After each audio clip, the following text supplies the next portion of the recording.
रानी बना के रख सकते हो बीवी को, लेकिन ये जिगर का टुकड़ा सिर्फ बाप का होती है। मैं कहता हूं बेटियों से, तुम अगर किसी के धोखे में आ जाओ, गुड्डू सोनू पप्पू के, तो याद रखना 2 महीने 3 महीने गुजरेंगे, तुम किसी बैग में पैट मिलोगी, किसी फ्रिज में पड़ी मिलोगी, नाली के गटर में मिले होगी। तुम्हें मालूम नहीं क्या क्या स्कीमें चल रही हैं। कितनी बच्चियों को ले जा करके बेला फुसला करके मुंबई में किडनियां बेच दी गई, लाशें लावारिस फेंक दी जाती हैं। प्यार का झांसा दे करके मुस्लिम बच्चियों को ले जाया जाता है, उनकी किडनी बेच करके पैसा कमा लिया जाता है, फेंक दिया जाता है लाश को। मैं तुमसे कहना चाहता हूं, ये धोखे में मत आना। खुदा की कसम खा के कहता हूं, जो इज्जत तुम्हें इस्लाम ने दी है कोई धर्म नहीं दे सकता, जो मोहब्बत तुम्हें बाप ने दी है कोई मर्द तुम्हें नहीं दे सकता। बेशक बेशक। जाओ तहकीक कर लेना।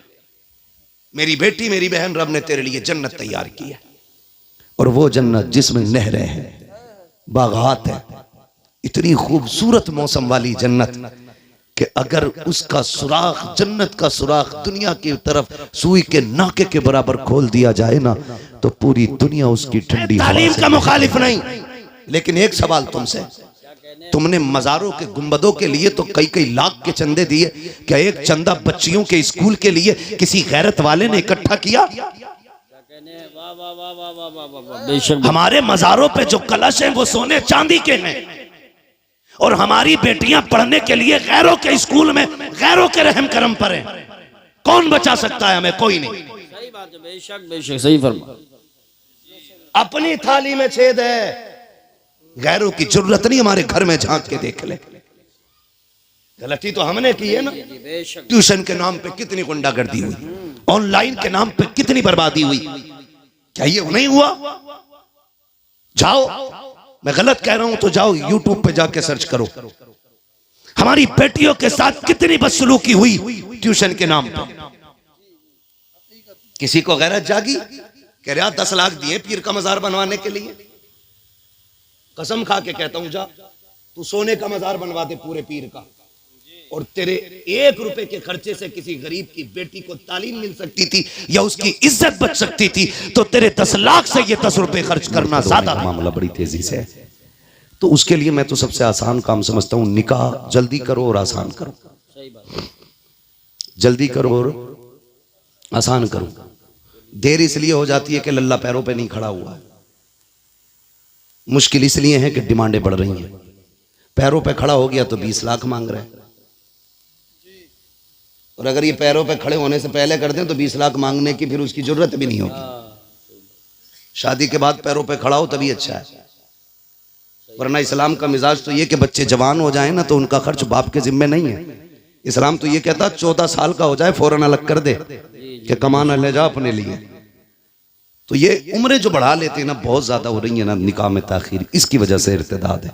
निकाह मुश्किल इसकी वजह से भी मुर्तद हो रहे। तीसरी वजह है बेगैरती, वो मेलों से लेके मजारों तक है।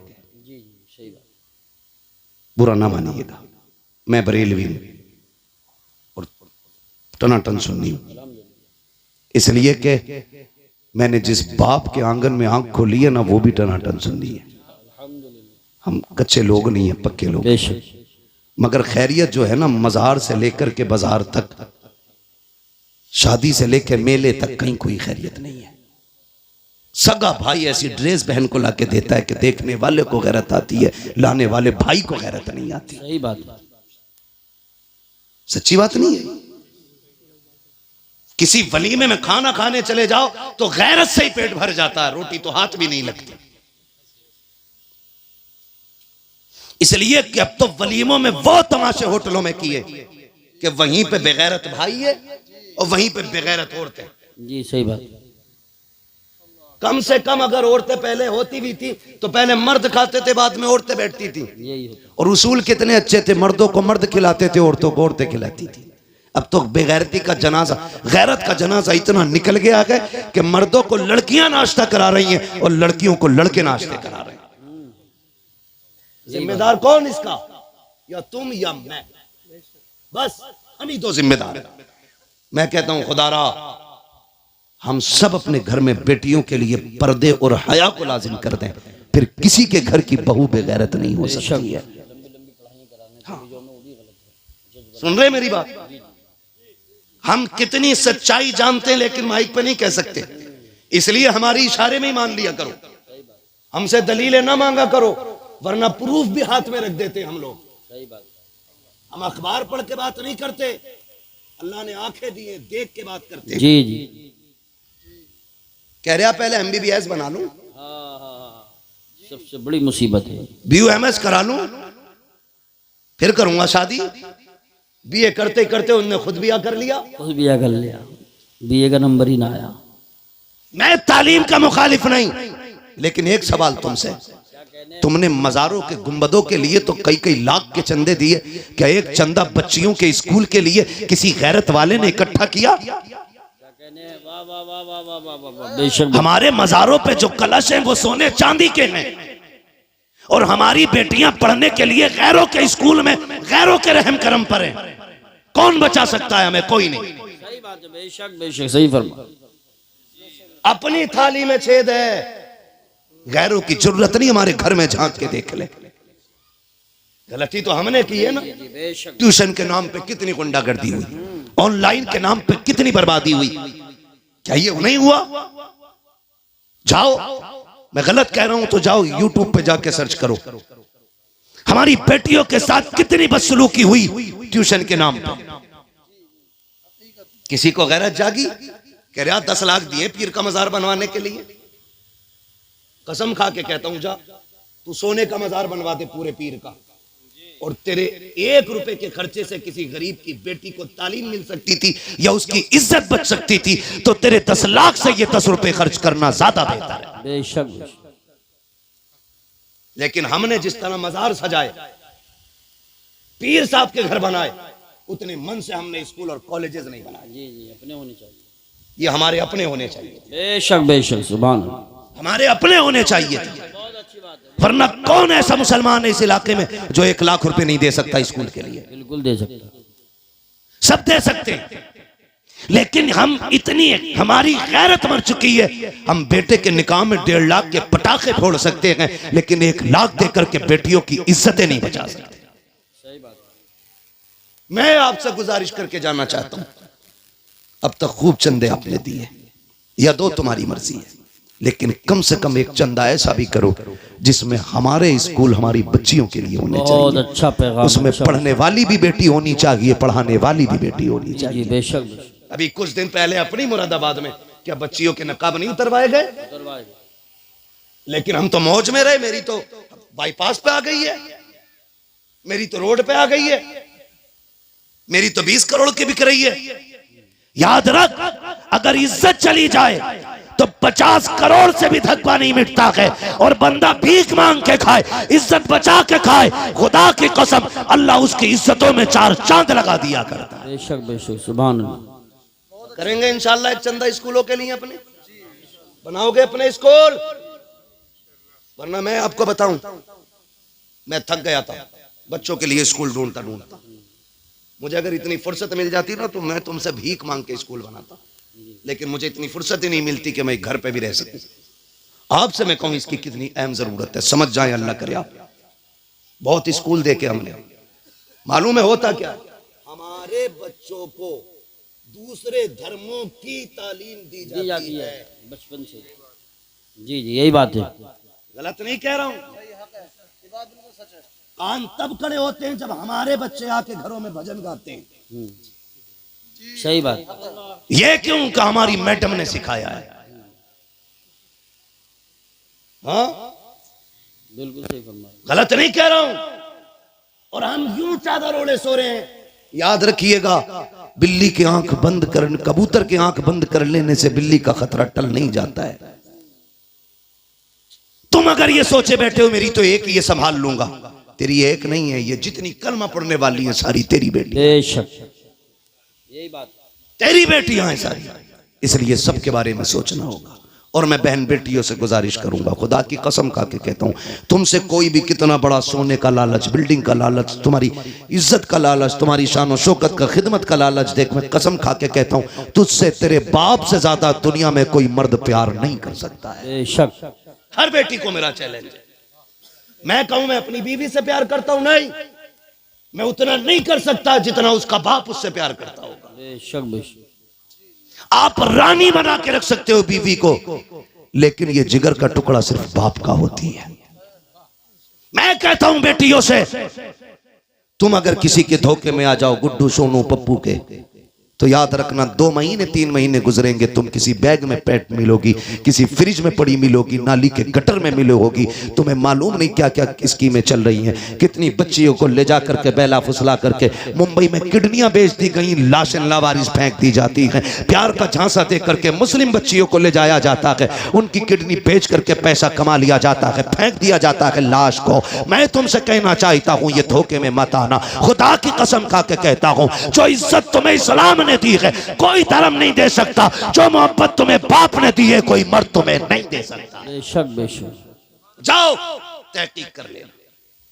मेरी बेटी मेरी बहन, रब ने तेरे लिए जन्नत तैयार की है, और वो जन्नत जिसमें नहरें हैं, बागात है, इतनी खूबसूरत मौसम वाली जन्नत कि अगर उसका सुराख, जन्नत का सुराख दुनिया की तरफ सुई के नाके के बराबर खोल दिया जाए ना, तो पूरी दुनिया उसकी ठंडी हवा से महकने लग जाएगी।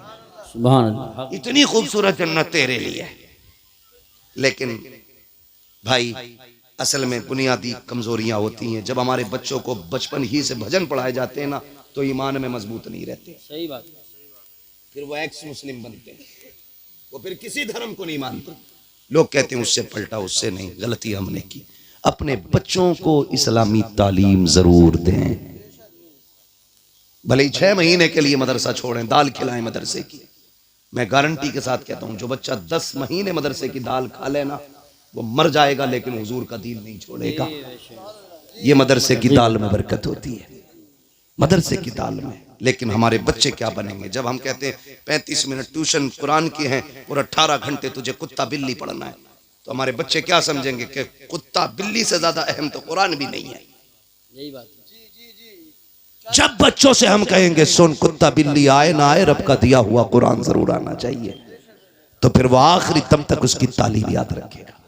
आखिरी दम तक बच्चों को कुरान पढ़ाएं, दीन पढ़ाएं, अपने स्कूल अपने कॉलेजेस बनाएं, अपनी बेटियों की इज्जत के मुहाफिज खुद बने, निकाह सस्ते करें, आसान करें, जल्दी करें, जल्दी करें।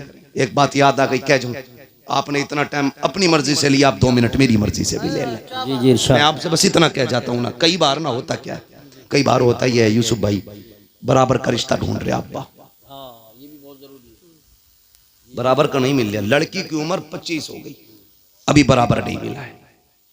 25 से 30 आ गई बच्ची की उम्र, अभी बराबर का नहीं मिला है। वो बेटी है, तुझसे कह नहीं पाती है, तू उसकी जिंदगी के साथ खिलवाड़ कर रहा है। अल्लाह ने उस पे गैरत के पर्दे डाल रखे, वरना जो सितम करते हो ना बेटियों के साथ बराबरी के चक्कर में, उम्रें गुजार देते हो बेटियों की, इसका हिसाब बड़ा मुश्किल पड़ेगा, इसका हिसाब बड़ा मुश्किल पड़ेगा। कहा नहीं, दामाद ऐसा होना चाहिए कि लोग देखें फलां का दामाद आया। अभी नहीं देखेंगे, अलबत्ता मरेगा ना तो सब देखेंगे कि किस हाल में जा रहा है। दामाद ऐसा मत देख कि लोग रास्ते खाली कर दें, दामाद ऐसा देख अगर मरे तो लोग बढ़ बढ़ के कंधा दें, बढ़ बढ़ के कंधा दें। ये असल इज्जत होती है। क्योंकि खुदा की कसम, लहद में इश्क़ रुखे शह का दाग लेके चले, अंधेरी रात सुनी थी चिराग लेके चले, तेरे गुलामों का नक्शे कदम है राह खुदा, वो क्या भटक सके जो ये सुराग लेके चले। इसलिए आपसे गुजारिश है, बराबरी के चक्कर में बच्चियों की उम्र जाया ना करें। अगर आप सिर्फ इस पे कंट्रोल कर लें, वक्त पे बच्ची और बच्चियों की शादियां करने लगे, तो बहुत सारी बुराइयों का दरवाजा बंद हो जाएगा। करेंगे इंशाअल्लाह। लक़द कान लकुम फ़ी रसूलिल्लाहि उस्वतुन हसना, मेरे महबूब की जिंदगी आपके लिए बेहतरीन नमूना है। बेटियां पर्दे को लाजिम कर दें, मर्द हया को लाजिम कर दें। शादी ब्याह में बच्चियां ले जाना जरूरी नहीं है। जो काम मर्दों के करने के वो मर्द करें, जो बेटियों के करने वो बेटियां करें। बारातों का इस्तकबाल, जूस का गिलास, दूध का डब्बा बंद करिए। कोई लुल्ल लंगड़ा नहीं आया है जो इसे तू खिलाएगी तो खाएगा। अल्लाह का शुक्र है दौड़ दौड़ के निकाह कर रहा है, तो ये भाग के लूला लंगड़ा नहीं है कि अपने हाथ से पिला रही है। गैरत वाली बन। सुनो, जिन मर्दों का इस्तकबाल औरतें करती हैं वो मर्द नहीं, वो हिजड़े होते हैं। और जिन मर्दों का इस्तकबाल मर्द करें वो मर्द हुआ करते हैं। और जिन औरतों को मर्द खिलाते हैं वो गैरत वाली नहीं, बेगैरत होती हैं। उनकी गोद से हाफिज कारी सलाहुद्दीन नहीं आते हैं, डांसर पैदा होते हैं, शैतान पैदा होते हैं। बेटियां गैरत वाली होती हैं तो फिर औलाद भी इज्जत वाली पैदा हुआ करती है। बेशक बेशक, सुभान अल्लाह। करेंगे इंशाल्लाह ऐसा? इंशाल्लाह। वादा करें इंशाल्लाह। नबी के दीन पर मजबूत रहिएगा, मजबूत रहिएगा। और ये कभी ना सोचिए हालात खराब हैं, इसे खराब नहीं कहते। इससे ज्यादा हालात तो तब खराब थे जब खाली 39 लोग ईमान लेके आए थे। जी जी जी बेशक। इससे ज्यादा खराब थे, इससे भी ज्यादा खराब तब थे जब 313 बदर में उतरे थे। हमें हालात से न डराना, हम मौत की आंखों में आंखें डाल के बात कर सकते हैं, इसलिए कि हम जानते हैं हम यहां जीने के लिए नहीं, हम हुजूर के नाम पे मरने के लिए आए हैं। जिन्हें जिंदगी प्यारी है वो जिंदगियों में रहे। अल्लाह हमें हुजूर की गुलामी में रखे। उससे बेहतरी जिंदगी नहीं हो सकती जो हुजूर के नाम पे कुर्बान हो जाए, हुजूर के नाम पे कुर्बान हो जाए। सारी वादा करते हैं वफा करेंगे हुजूर से इंशाअल्लाह। इंशाअल्लाह वादा करें, सारे लोग करें वादा, जितने लोग करते हैं वफा करेंगे हुजूर से। हुजूर की वफा की पहली बुनियाद यह है हम आपसी इख्तिलाफात खत्म करेंगे इंशाअल्लाह। इंशाअल्लाह वादा करें इंशाअल्लाह। एक दूसरे को माफ करेंगे, इंशाअल्लाह। एक दूसरे से माफी मांगेंगे। अल्लाह ताला हमें हमारे वादे पे कायम रखे। लक़द कान लकुम फी रसूलिल्लाहि उस्वतुन हसना। मेरे महबूब की जिंदगी आपके लिए बेहतरीन नमूना है। हुजूर के तरीके पे जियो, ये भी कामयाब जिंदगी, वो भी कामयाब जिंदगी हो जाएगी। बस जो हुए गलत उनको माफ फरमाए रब्बे कायनात। जिंदगी ने दिया साथ, फिर होगी मुलाकात। चमन रहा, फूल खिलेंगे, जिंदगी रही, फिर मिलेंगे। मुसाफिर हम भी, मुसाफिर हो तुम भी, किसी मोड़ पर फिर मुलाकात होगी। फकीरान आए सदा कर चले, सदा खुश रहो ये दुआ कर चले। सारे लोग कलमा शरीफ पढ़ लीजिए, ला इलाहा इल्लल्लाहु मुहम्मदुर रसूलुल्लाह, अस्तगफिरुल्लाह रब्बी मिन कुल्ली ज़ंबिन व अतूबु इलैहि। अस्सलामु अलैकुम व रहमतुल्लाहि व